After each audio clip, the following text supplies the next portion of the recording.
Yeah.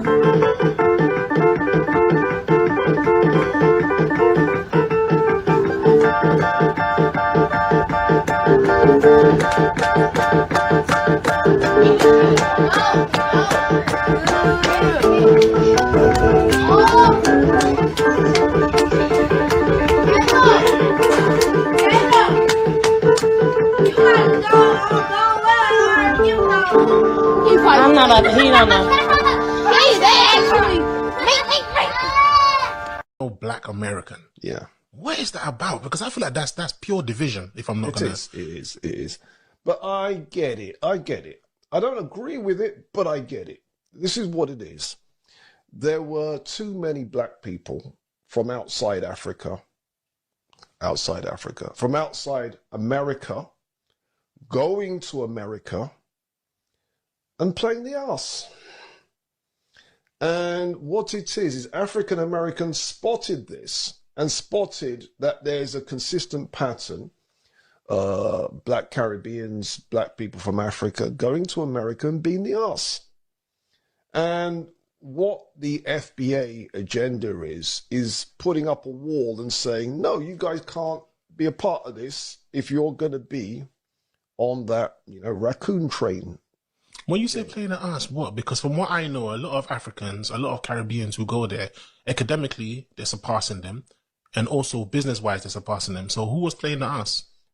When they then use that to say, well, that means that you African Americans are lazy.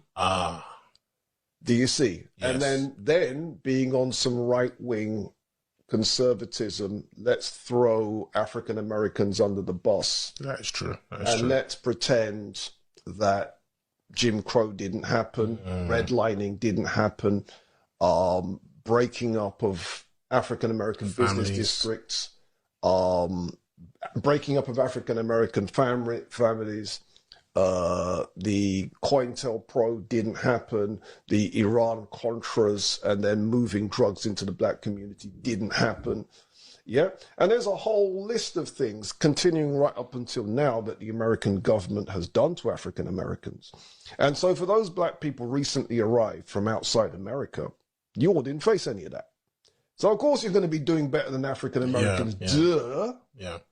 But what's happening is a lot of the people outside Black America don't respect that. And so while I'm not about division, I can't. A lot of you all don't understand the true history of Black Americans in the United States.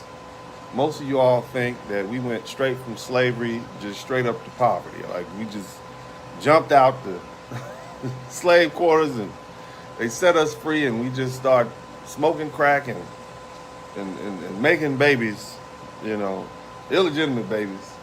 And that's all we've been doing. But that's just not true. But if you listen to history, especially recent American history, it never acknowledges the great success of Black Americans. When I say Black Americans, I'm talking about my foundational Black Americans, those who were here, came with the Mayflower, who were here in 1492 and thereafter when came to the New World. I'm talking about those black people because I want you to understand something. So Columbus discovered the Dominican Republic in 1492. Shout out to all the folks in the DR. At some point, sometime later, more European explorers began to travel into North America proper. Okay, they made their way on up. Okay, they figured out there's got to be more to this place than this, and they came. And so, at some point around 1619, they start importing African slaves from the west coast of Africa. So you got from basically 1500, okay, to 1619. That's 120 years. Okay, in a 120-year time period, people of African descent had come to the United States. They weren't slaves. Even in 1619, there were black people in the United States who had become part of the colonials. They were citizens of these European powers all throughout the United States, not just in the Northeast. And so from that point forward, we move forward, and I'm just picking the major day. 1492, the so-called New World was discovered. 1619, they brought African slaves here. From 1619 to about 1776, that whole time period, what we know as the United States was chopped up by European powers. It was owned by France. It was a territory of Great Britain. It was a territory of Spain. And all of these different sections of the United States had a different culture. But we just want to focus on the portion that belonged to the British Empire at the time. From 1619 to 1776, and this is the Northeast for the most part, New York, Maryland, New Jersey, all these different places. Ohio was considered the Wild Wild West. These places thrived, and they had black people in these places. They had black people who participated both as enslavers and slaves. If we look at the history of Barack Obama, former president of the United States, he is technically of foundational black American descent. Not on his father's side, who was a Kenyan man who immigrated to this country, but on the side of his Kansas mom, who we all perceive as black. But the truth is, her relative, a black man, generations back, he married a white woman. And not only that, the man had slaves. He was a slave owner. Black relative had slaves. I just want you to conceptualize that, okay? Just conceptualize the fact that your black president, it gets his foundational black Americanness, or his black Americanness, if you will, from his mama, his white mama's side. And there's so many other white people in America who have a large percentage of sub-Saharan African DNA in them because they have relatives that interbred and intermarried with prominent black people, both prominent and not so prominent. But this is the story of America. And so let's understand that.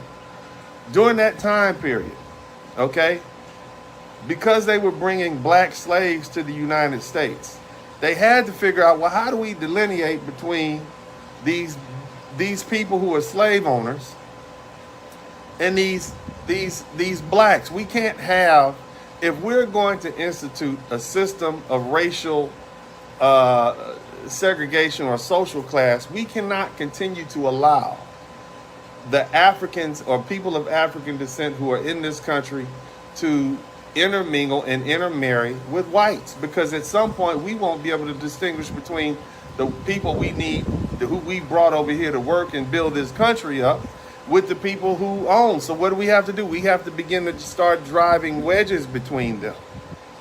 And so what they did was they began to institute these racial laws that your black wife, you couldn't marry, white women couldn't marry black men. Black men who dealt with or dated couldn't marry white men couldn't marry black women. If you did have a black wife, she couldn't inherit, she could not own. These are the sort of things they came. We began to segregate people by their race or their designation. So the truth is, there were some black people who were here before slavery started in 1619.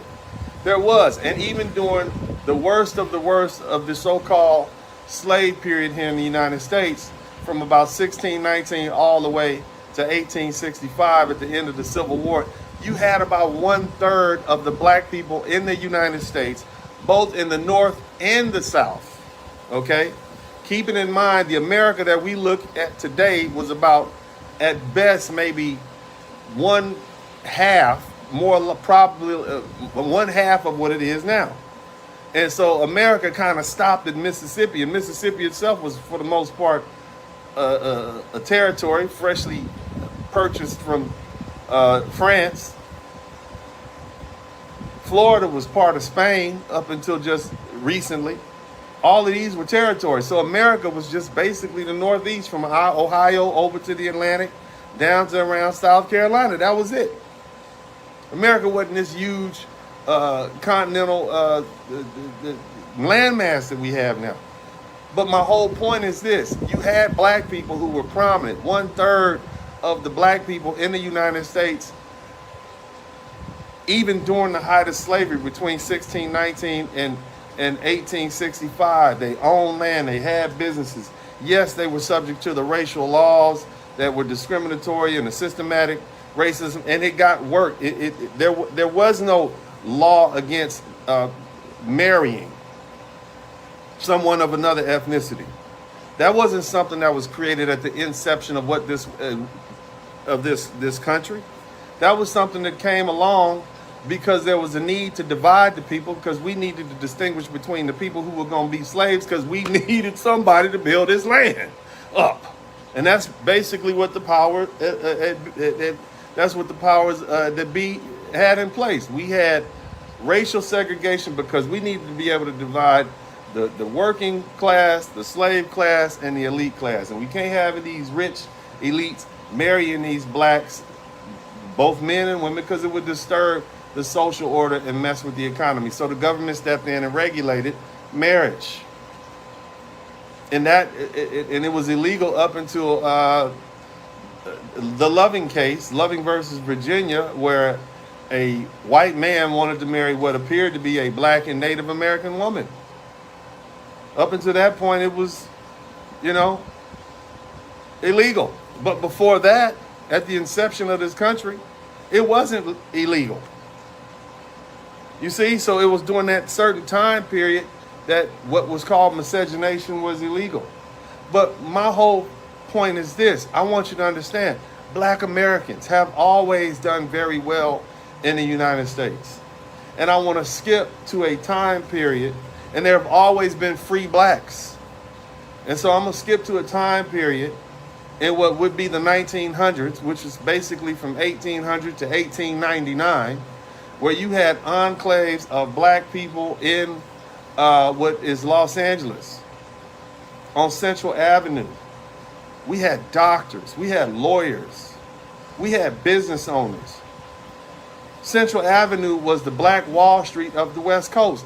And the question is, what happened to these people? And see, let me explain something to you. You had jazz, you had famous places like the Dunbar Hotel. This was, the jazz and the music and the culture spilled over to the street. This was Los Angeles in 1880, 1890, all the way up to like the 1920s and 1930s. Black Los Angeles was rich. Black Los Angeles was successful. Black Los Angeles was educated. These same people who predated the founding of this country, these same black people who were here with the Mayflower, who came over on the first ships to what was then called the New World, we're still there. So what happened to this enclave? What happened? Because I'm from Los Angeles, middle school called Vernon Avenue Middle School. This used to be a famous high school, right in the center of what was the black community.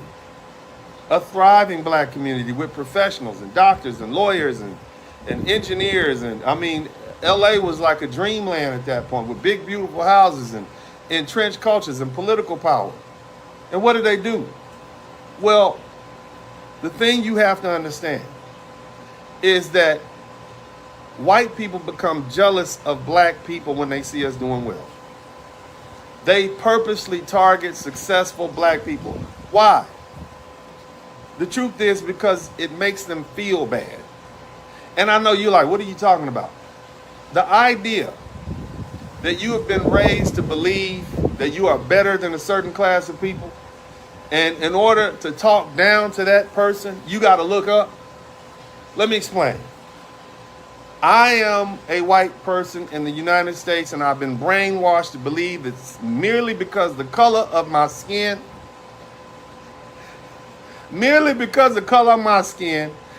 I'm supposed to be better than them. Now, they'll try to lace that with, oh, we're more intelligent and, we're more patient and we're less violent.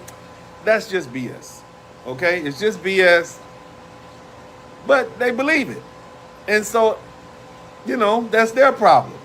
Because, see, when you are trained and brainwashed to believe that you're better than a person just solely because of the color of their skin, you then have to make excuses for why they are doing better than you at life. You have to make excuses for why this black medical student is doing better than you in medical school and he's taking the same test you're taking, or she's taking the same test you're taking. You have to try to reconcile in your mind that has been brainwashed to believe that you are somehow superior solely because of your skin color. And now you're dealing with a lawyer or an engineer who is more creative than you, who's more hardworking than you, and better than you in every regard. Even when we start talking about athletics, the mental gymnastics that white folks had to jump through to try to justify why black baseball players and basketball players and football players were just emerged on the field and began doing better than them. It was, if you look at the literature, it was perplexing that anybody would even believe that foolishness. This is stuff you couldn't put past the fourth grader these days. But the bottom line is, white supremacy and this whole brainwashing of the white race has done a number on them. Yeah, we get what it calls black folks and and other minorities, the idea of black inferiority, but the brainwashing. I mean, the psychological mixing up in tomfoolery that it causes in the average white mind when they are confronted with black people especially, who are doing better than them. It's upsetting. It's triggering. And so it makes them want to lash out. So now here you are, you just rolled in from the Midwest, right?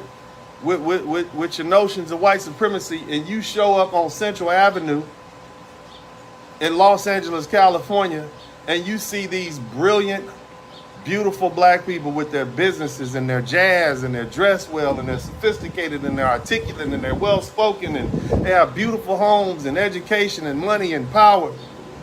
What is that going to do to you? It's triggering, to say the least. It makes you lash out. And so these same white folks, using their position in society, they start coming up with laws. They start coming up with redistricting plans and redlining plans. They literally built a freeway called the 110 right through the middle of the black community. It literally cuts black LA in half, right at around Hoover Boulevard, more or less. Those of you guys who are from Los Angeles, you know what I'm talking about.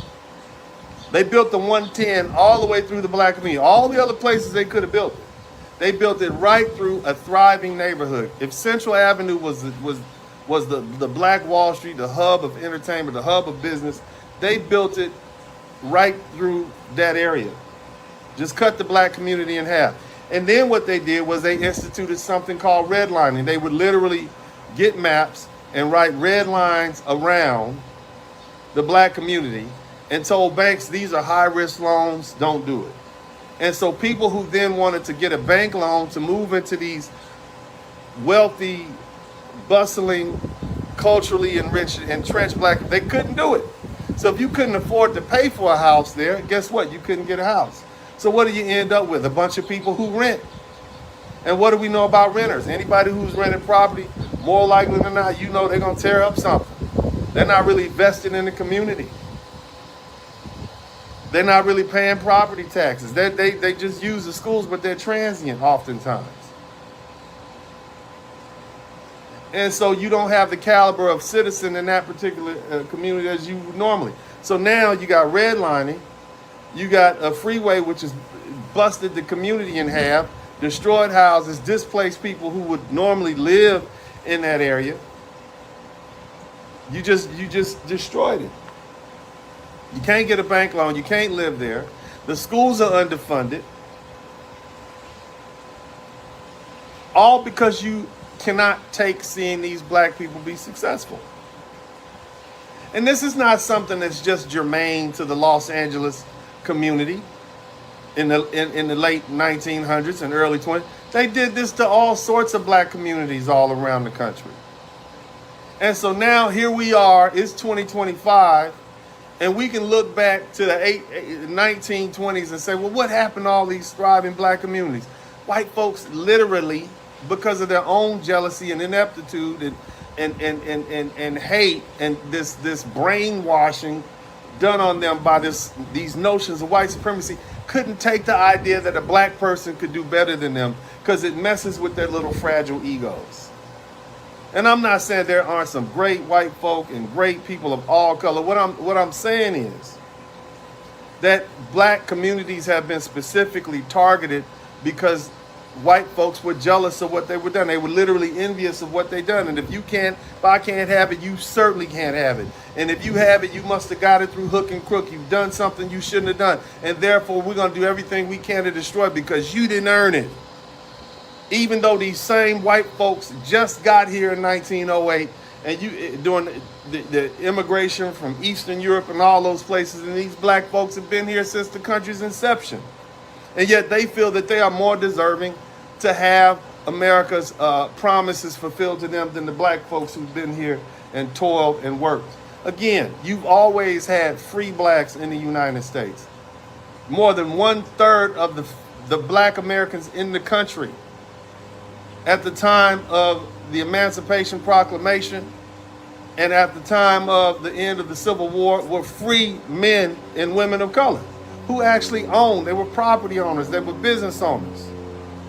And these same people took that same mindset. They moved to places like Tulsa, Oklahoma.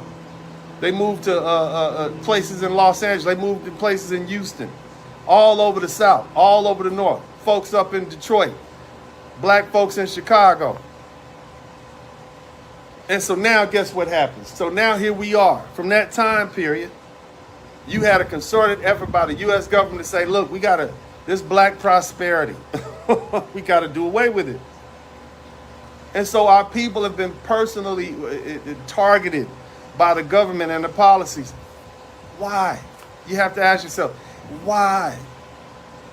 Why would you want to destroy a group of people who are doing well in the United States and fulfilling its promises? Why would you contract with the CIA to pump drugs into this community? Why would you do that to these people? Why would you convince them to fall into the trap of aligning themselves with a political party that has done nothing but harm to the black community for the past 60 years? We don't need welfare. We need white folk in these policies to leave us alone.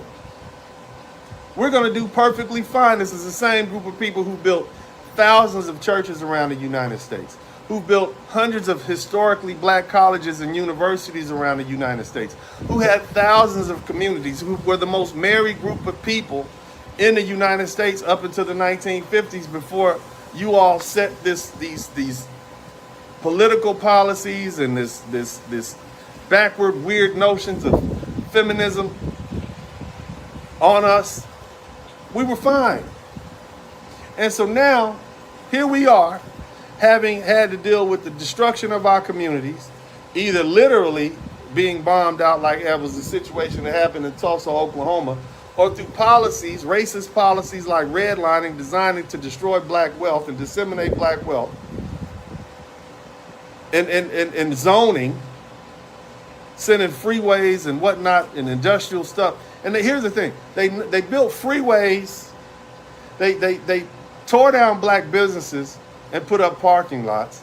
They tore down black businesses and put up black neighborhoods and put up federal buildings. This is what they did to the black community. And so now here we are, after being attacked. The 1950s go by. We fought for civil rights. We deserved it. Our educated elite put themselves out front. They came up with a game plan. We were able to earn civil rights, equal rights. Now we got the right to sit at the white man's table. We got the right to eat his food. I don't know if we might have made a mistake with that. But either way, we got the right to come and go, because the truth is, Jim Crow was difficult. They had places, they had maps that black people used to use where they let you know where you could stop. And when you wanted to go from Atlanta to LA, there's only certain cities you could stop in.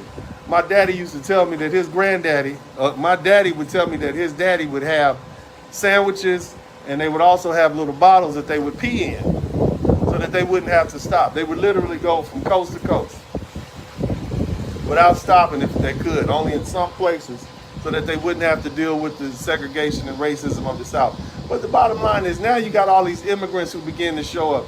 So in 1965, they came up with, I forget the name of the law, but it was an immigration law because, see, prior to that time, immigration from places like China, Mexico, and other Latin American countries and Africa, it was totally curtailed. Up until that point, the black population was about 9%. The rest of it was about 90% white, up until 1965. It wasn't until after 1965, I think it was the Heller Act, I'm gonna call it the Heller Act, that we began to open our doors and let these immigrants in. All right, the Mexicans have been pushed back to Mexico. Even American citizens who were Mexicans were pushed back into Mexico in the 1920s and 30s. They've been doing that. They did it in the 20s and 30s, turned right back around and did it in the 40s and 50s. They literally pushed Mexicans out. So when we asked where were the Mexicans in the civil rights movement, they weren't here. They were less than 5, was it 2, 3?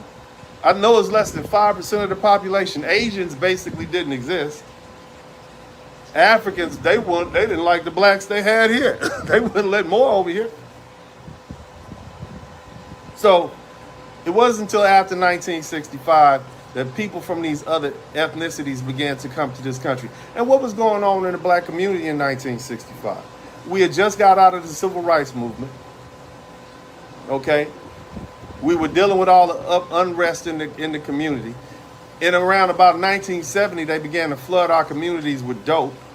They purposely disenfranchised black people.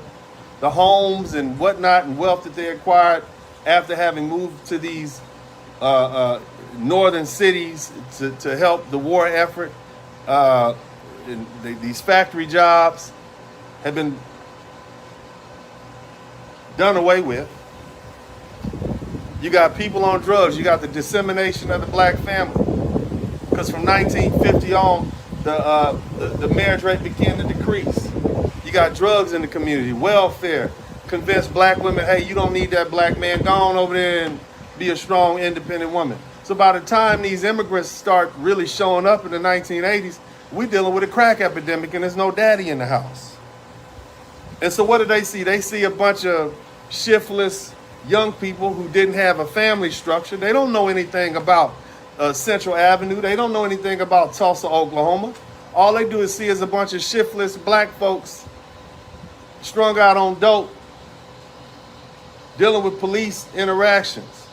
By 1985, the world has gone crazy as far as the black community.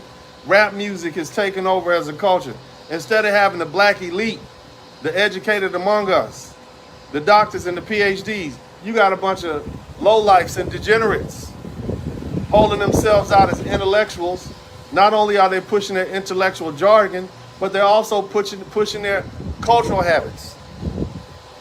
The pimping is at an all-time high. So the pimp replaced the parental authority in the family.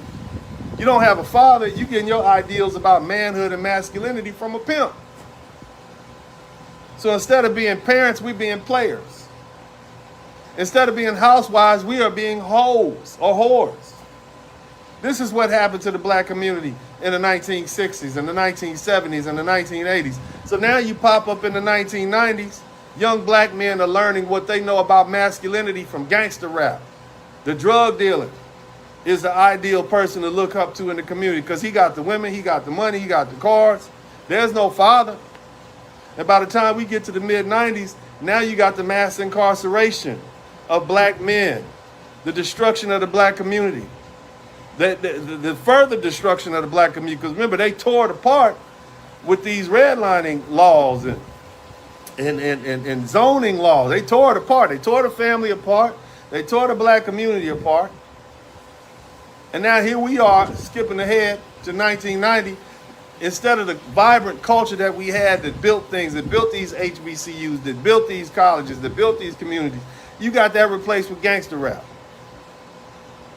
And so, and now it's a free-for-all. So we went from gangster rap to this over-sexualization of black people. And this is something that popped up in the early 2000s. I mean, there's famous worldwide known stripper songs where we just broadcast the perverted sexuality and sexual deviations of black people specifically. Now I'm in love with a stripper, right? This is what happened. And so what do you expect? You got a group of overly sexualized young people and they reproduce. What do you think you're going to get 25 years later? A bunch of young kids who don't know if they're boys or who are susceptible to this brainwashing as to what their sexuality should or shouldn't be. There's no family. There's no grandmothers. There's no grandfathers. There's no structure. Many of these young people grew up in drug-infested communities in the 1980s and 1990s. There is nothing. So when immigrants come to this country, they know absolutely nothing about black history. They just assume that we jumped off the plantation and we just ended up just like this. They have no knowledge about our black elite. They have no knowledge about our great creations and great inventions. And when you tell them about it, they couldn't even fathom it based on what they see right now. You're telling me that these people here with their saggy pants and their drugs and their tattoos, these people built these great craft, these people forged and forced this country to live up to its ideals? No, not these people. And so because our history is lost, because our history, not even lost, our history has been purposely buried, nobody knows the greatness of what black Americans are and what we've become, based on what we've become. This is where we are. This is what we're dealing with right now. Now, of course, there are people like me that none of y'all listen to, right? I'm Boule, right? Isn't that what I am? Even though I'm from the hood. Even though I'm from the ghetto, I'm Boule. Anytime a black person achieves some sort of black success, we are trained to call them the other. If you're a black person who speaks articulate, you're well-spoken, guess what? You're trying to be white. Doesn't that sound like a plant? Doesn't that sound like one of those things they did to us to purposely undermine our desire to educate ourselves? We come from a group of people who were barred from reading in certain parts of the country. It wasn't all over the country. Again, there were 1/3 of black people who were free even during the height of slavery all the way up until 1865. So they were definitely reading. They were educated people. They were businessmen and women. They were reading. It's just those in the South. Of course, they didn't want them to unlock the knowledge that would come from the book so they would learn the history and how the world really works and open their mind to more. They might get notions of the ideas that they deserve freedom and then did more rebellion. It'd be worse than what it was already. Where these people can't even read and they still fighting with us. They don't even know what's on the other side of this plantation and they still fighting for freedom because they know, the human spirit knows that freedom is something that they're entitled to and they will fight and die for it. Nevertheless, as we look now, we are a shadow of the people. The only famous people we see every now and then is a few rappers and actors and entertainers, sports and whatnot. We don't see the enclaves of successful black people who lived for miles and miles. We don't see that. And so the question I guess we have to ask ourselves is, why? And it goes back to the fact that we were purposely targeted. Now, I say all that to say, my dear Latino brothers and sisters, you wonder why we won't get off the couch? You wonder why? We said, no, y'all got this. It's because we've been through enough. You haven't been through anything like we've been through. Did you not just hear me speak for the past 20, 30 minutes and explain to you how we have been purposely targeted? Not to send us back home, just to make sure we don't have it. This is what anti-black racism looks like. I don't got it, but I'm gonna just make sure you don't have it. Because that makes me feel better about myself, because my white supremacy racism says I'm supposed to be better than you. And if that is not the reality that I live in, then I'm going to make it so. And if I can't make it so, I'm gonna do everything I can to undermine your success and say in some way it's jaded or it's pathological in some sort of way. That's what white supremacy is, and that's the mind effing that goes on in the typical white American's mind. So that's a sickness, that's a psychosis that they need to deal with. But as far as Latinos, look, I got much love for the Latino community. I don't want to see you being separated. I'm a compassionate person. Most black people are compassionate. We're loving, beautiful, wonderful people. Black people are the most loving people on this planet. And it's amazing that we have such a level of humanity, considering all that we've been through, considering all that has been taken from us, that we've earned. Even after we overcame having our bodies snatched and brought to this country, our language stolen, our spiritual beliefs stolen, our women being raped and forced to have children with men either they didn't know or men who of other ethnicity. We had breeding farms. Even after all of that, we are still a compassionate and loving people. We embrace the Koreans. We embrace the Vietnamese when they were put in our communities. We've embraced the Japanese. We embraced the Latinos. We embraced the Irish. We embrace everybody. The Italians. We embrace everyone. We're still compassionate despite all that we've been through. And now you want us, after all we've been through and all our compassion, to get out there and stand in the front lines while you fight. It's finally your turn to fight. And instead of fighting on your own, you want us to, after all we've been through, all that we've had taken, stuff we've earned legitimately, our land, our accomplishment, you want us to get out here and fight on your behalf. You wasn't even here when we were fighting. And we fought for you and you won the right that you have now. You went from trying to be white to being down with the brown. Latinos wanted to be white back in the 1950s.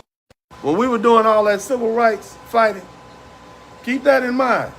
LULAC, one of your organizations, you all wanted to be white. You didn't want to be black. It wasn't until after 1965, those of you all were here would say, oh, well, hold on. Maybe we don't want to be white anymore. Maybe we want to be brown. That's what it was. It was a convenience thing for you all. Anyway, to the top. We peeped that out and we let it slide. It wasn't until your anti-black racism began to manifest and we started seeing you for who you were, and that is opportunist. But at the end of the day, your desire to be white, your desire to be white adjacent, to have the privileges of white or whatever it is they would offer you, that's been your downfall because you've done the worst thing you could. You have exposed yourself and your anti-blackness to black Americans who are especially attuned and keyed in on racism. And that was a mistake. Because now the brothers are like, look, sisters are like, well, we were going to help you. We're not going to do it now. Why would we empower you all? Just so you can get in charge and treat us as bad or worse than the white folks treat us. At least we have an understanding with white people. And the typical white man and the typical black man, we pretty much, as Americans, we pretty much have more in common culturally and socially than all of the people who come here from these foreign countries. I'm going to say that again. I have more in common with the typical American man, white American male, than I do with brown folk and black folk that come to this country from other places. Because culturally, we're pretty much the same. We like Jesus, we like barbecue, and we like and we like our freedom. That's pretty much where we are. We want to be left alone. We pay our taxes, we do our job. This is pretty much something that all men can relate to. I'm not trying to impose on you what your religion should be, like those folks in these Arab countries. I'm not trying to be all social and whatnot, and even though I like family, I'm not like these Latin American country men. I don't need to be overly dominant of my family like many of these countries, these people from these patriarchal countries, these men. I have more in common with the typical white American man than I do with any of you other foreign men who come here. And that's just it. And so in that regard, black men and white men and black women and white women, and I'm talking about those who are foundational black Americans, those who can trace their lineage to the plantations and before that, those who have been here for hundreds and hundreds of years, we have an understanding with each other. But when you start bringing immigrants in, black immigrants, brown immigrants, you all start messing with what we have going on over here. You messing with the understanding, the power dynamic, the balance, the delicate balance that we have. But the bottom line is, man, this is why black folks are sitting this one out. You don't deserve our help because of your anti-blackness. And on top of that, we're tired. And we've done enough. It's your turn to fight now. It's your turn to force America to live up to its ideals. And you are going to have to organize with your elite. You're going to have to do what we did. And the great thing about it for you is that you have countries to go back to. You have a culture separate and apart from your own. You have languages separate and apart from your own. You have consulates. You have other governments on yours. We had none of that. So keep that in mind. But we've been through enough. And it's time for us to have a seat. Shout out to all the black folks, man. I appreciate everybody for checking out my channel. I thank you all as I march towards 100,000 hard-earned subscribers. I appreciate everybody for coming through. This is Dennis Spurling, the Blizzard King, and as I always say at this time, I'm out.